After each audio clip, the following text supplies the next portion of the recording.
Hi, my name is Tone and I run a chiropractic clinic called Lux Yard Clinic. I am also the founder and the chair of a new charity called the Teen Hub Project for Teens. Together with Kaylee Posthumus, who's also a chiropractor, we presented this talk to Robert School in June, and we wanted to come into the students who've just done the GCSEs and give them a sense of perspective. I have 30 years of practice. I've travelled from Sweden to live in England. Kaylee has 2 years experience and she's travelled from South Africa to England, and we've both been through different experiences in our life, and we wanted to share that with the students. So first of all, I just want to share that I, together with a whole group of people, have set up something called the Green Hub Project for Teens. It has 3 strands. One is volunteering in the garden, which is situated in Milford behind Lux Yard Clinic. And that is for teenagers who are struggling with issues around anxiety and stress and can offer an opportunity other than getting a job. And it will give you volunteering in the community hours. We're also going to run workshops come the autumn of 21, which is life skills for teens. And we also have this website, which has lots of information about anything to do with stress, places you can go to, or places online or apps that can help with stress, anxiety, or issues around emotional well-being. So we want to talk to you about languishing. Languishing means that it's a sense or a state where you fail to make progress, or you feel that you're successful in some way in your life. Really, it's a state of, it's an emotional state. And we want to also say that we feel that in the last few years that mental health it's very easy to overpathologize mental health. We see that symptoms can be an indication of a disease or a disorder around mental health, and it's not always that.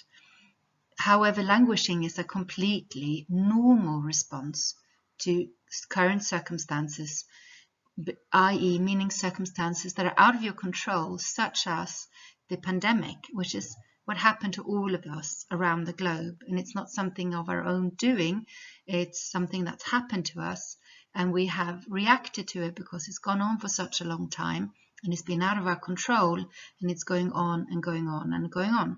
And therefore, it's a state that we can be in, but it's not the same as mental health.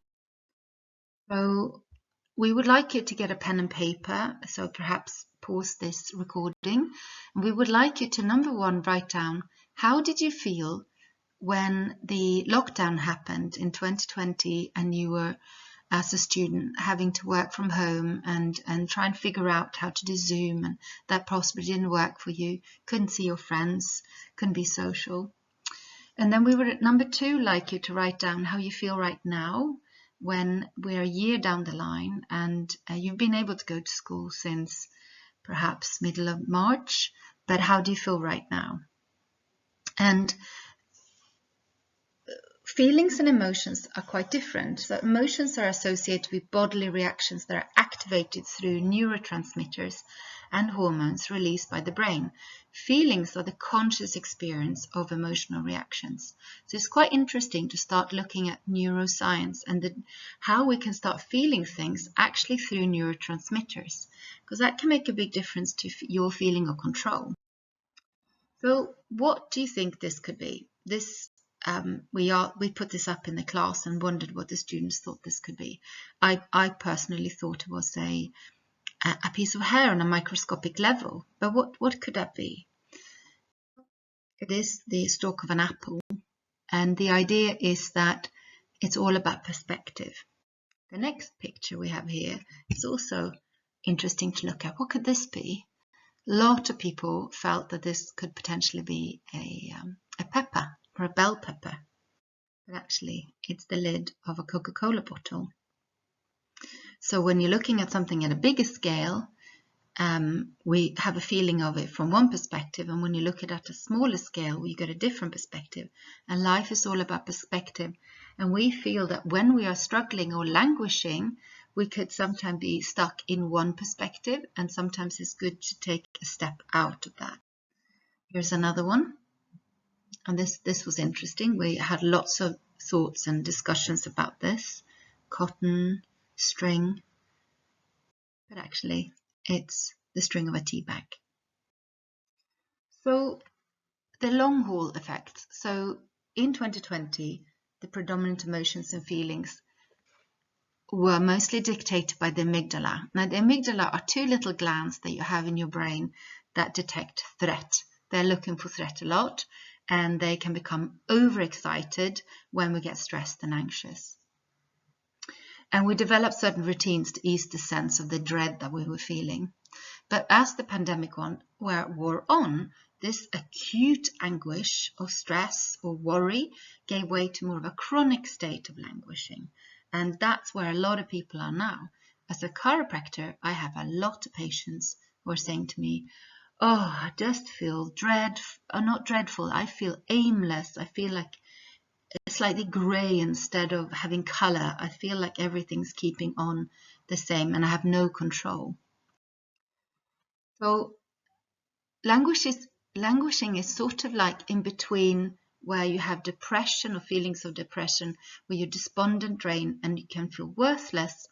And it's also in between flourishing, where you have a strong sense of meaning, mastery, or I would say purpose as well. Languishing is somewhere in between. And it is described as the absence of well-being. So they're not necessarily symptoms of mental illness or mental distress, but you're also not really feeling like the picture of well-being.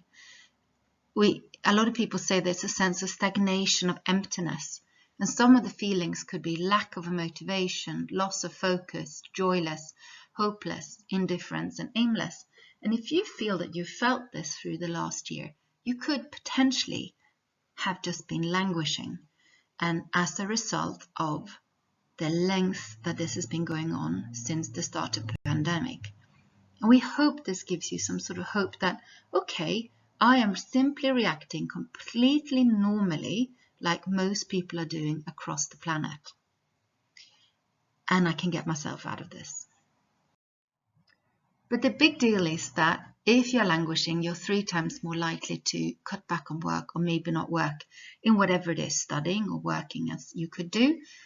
And it is more common than depression. And long term, it's potentially more risk than mental illness. And that's why we want to talk about this, because we feel that if you understood this now, you could do something about it. You can say, okay, I'm going to put a stop right now. I'm going to put the pause button on and I'm going to get a strategy moving forward. And the danger is kind of the unawareness. So people aren't talking about this as a symptom of languishing or a state of languishing. You maybe don't notice the slow dulling of delight, or your drive might be dwindling. Some people they might not catch themselves slipping slowly into solitude. I have a lot of people in the older ages who are not really feeling confident going out because they now got used to staying home. That's a classic insidious symptom. You might become indifferent to the indifferent. And one best strategy for managing this is to actually name it. And in mindfulness, we talk about naming it and taming it. So when you feel these feelings, it's worthwhile writing them down and naming them, because that can give them less of a power. And one antidote to languishing is to look at something called float, or a state of mind state called flow. And it's an elusive state of absorption into meaningful challenge and emotional resilience. So we talked to students about this and asked them, and initially a lot of students didn't really know what we meant or what it was, because it's not necessarily talked about at home. But it could be an activity where you're absorbed. So doing jigsaws, that's a fantastic antidote to languishing. Doing some sort of craft, arts and crafts, or knitting and so on. Gardening is a fantastic opportunity for flow. Walking in nature, looking at that sunset, playing an instrument or listening to music, hanging out with good friends where you can be yourself and laughing, and being absorbed in an activity where you simply forget time and your surroundings. That is a state of flow. And what is believed is that when you put yourself in a state of flow, it gives your brain a chance for a pause. It stops. And it stops all those circling thoughts that you have going around in your head, round and round and round, and or no thoughts at all. It just gives your brain a pause, and your brain then gets a chance to settle, and your amygdala gets a chance to settle, and the chemicals in your brain change. So we're all about neurotransmitters and chemicals, and if we start understanding them, we can also help to manage our feelings. Resilience, working on resilience is really helpful. So what is resilience? Well, it's the ability to bounce back when you encounter a challenge. So being able to get up again when you've fallen, like that bouncy ball that you had as a child. It bounces down on the floor and it comes back up again. Finding solutions to impossible tasks. And really important is getting help. So when you're at school, whatever age you are, and specifically if you go into sixth form, you need to take charge of getting help. And when you ask for help, your teacher will think, aha, this student wants to learn. I will keep an eye on the student and they will get you more help. But when you're at sixth form, for instance, it's up to you. So I'm a chiropractor, run my own business. I have staff. I have therapists working for me, and my business is 14 years old. And I am where I am right now because on the left-hand side, I had to have persistence and I had failure and I had a lot of sacrifice, but I have a lot of failures. I had to get myself up again and get going again and trying different routes. And I had a lot of disappointments as well. But that is part of building success and resilience.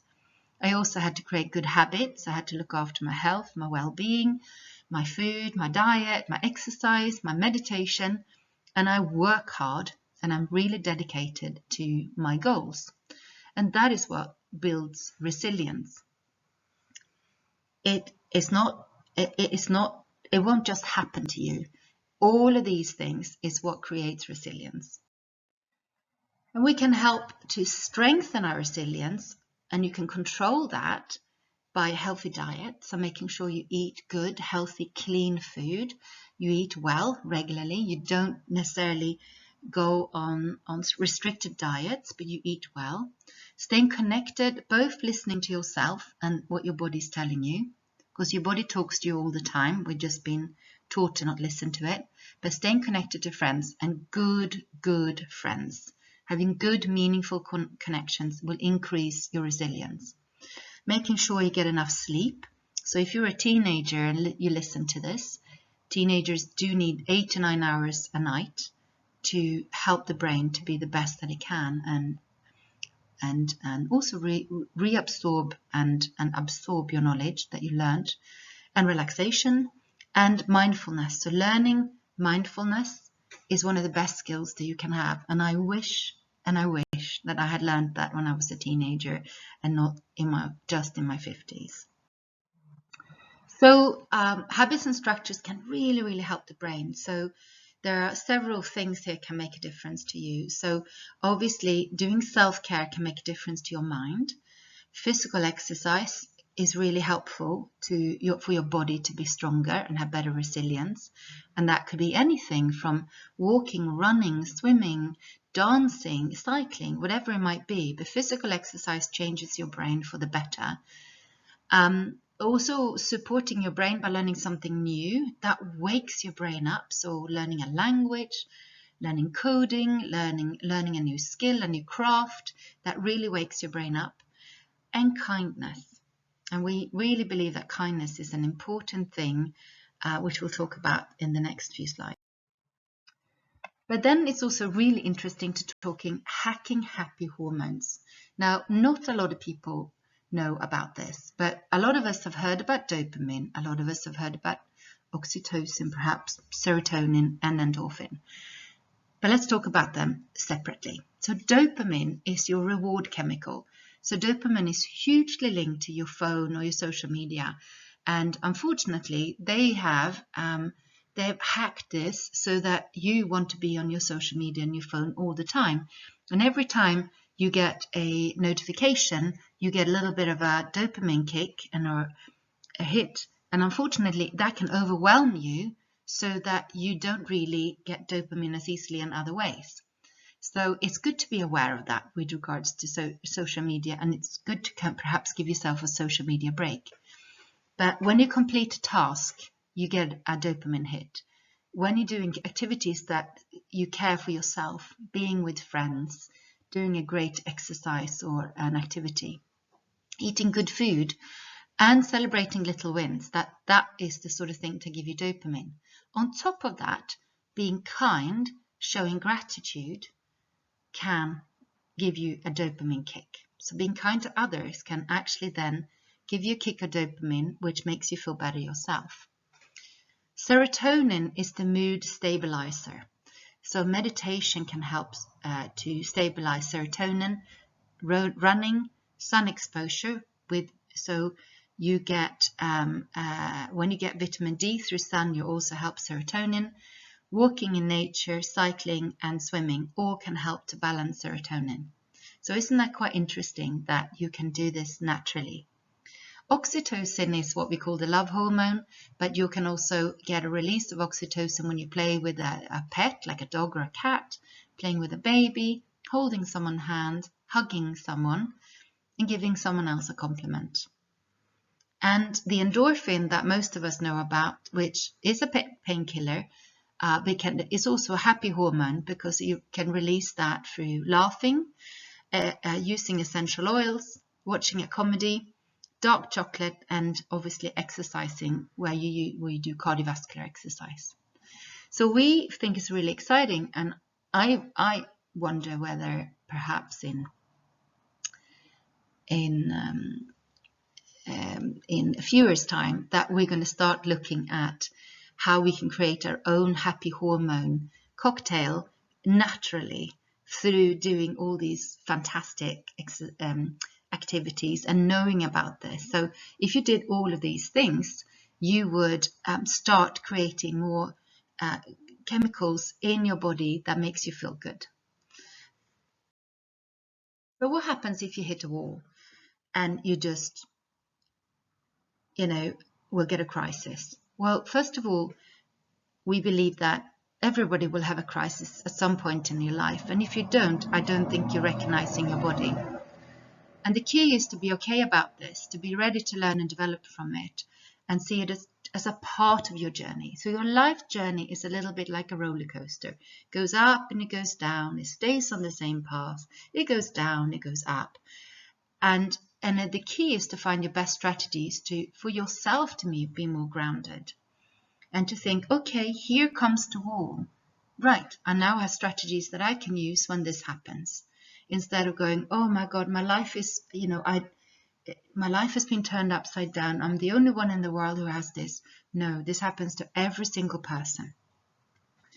So, firstly, you need to share with someone else. You can share with a family member, share with someone at school, but it's important that you share with someone who's professional.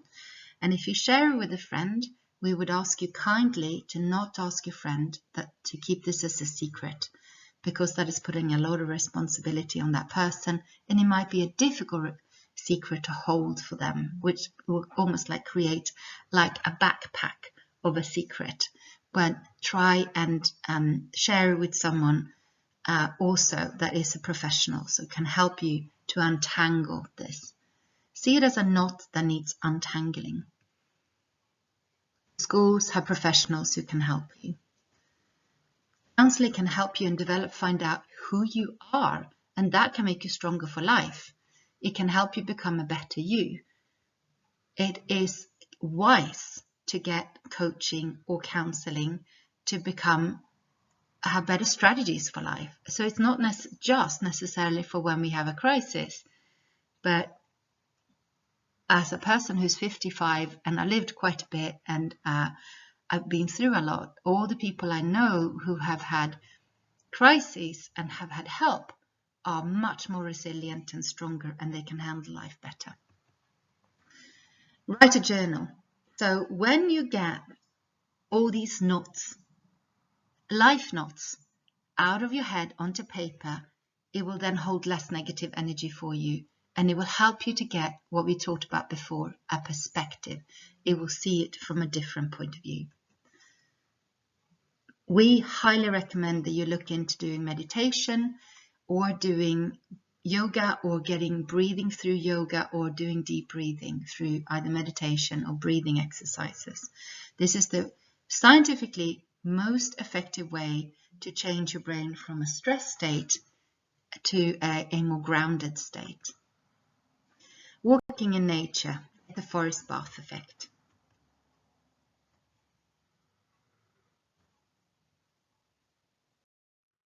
So, number one, start being kind to yourself. Why is that important? Well, you're the only one who can be you. You're the only one who can live your life, and nobody else can live it for you. So you have the responsibility to say, right now, my life needs a bit of shifting. It needs a bit of untangling. I need to sort myself out. I need to find strategies for me. Nobody else can do it. How can you nourish your body? Could you do it through drinking more water, getting better sleep, eating good food, exercise, and potentially looking at posture as a way to improve your resilience? So, there is lots of really interesting research showing that when we have an open and a closed posture, it can change how we feel about ourselves and how we feel about the world around us. There's some research that has been done around the world where they put people into a closed posture, i.e. slouching your spine, slumping, shoulders rolling forward, head tucked down. And when people have been put in this position without knowing what that meant, when things have happened to them and they've encountered situations, they have experienced it more negatively and also remembered it more negatively. Whereas when they've been put in a more open posture, they have remembered it more positively and they've experienced it more positively as well. You will also breathe more deeply, which helps to calm your brain. And we know now that you have two nervous systems that balance you, the sympathetic and the parasympathetic. And the parasympathetic is the more calming nervous system. And there are receptors at the bottom of your rib cage and bottom of your lungs that stimulate your parasympathetic and calming nervous system. So if you learn to breathe deeply by having a better posture and doing yoga and breathing exercises, it will stimulate your calming and more confident nervous system. Whereas when we stress, we breathe more predominantly in our upper ribs and our upper lungs. So it's worth going in and really thinking about this. And we say, fake it till you make it. So start sitting more upright. And not only are you looking after your joints and your spines and your muscles and strengthen them, but you may also start to experience world differently, the world and what happens around you differently by being more upright. Then be kind to others. So start with yourself and then be kind to others. And what we believe is that when you truly help others out, you learn social skills for life.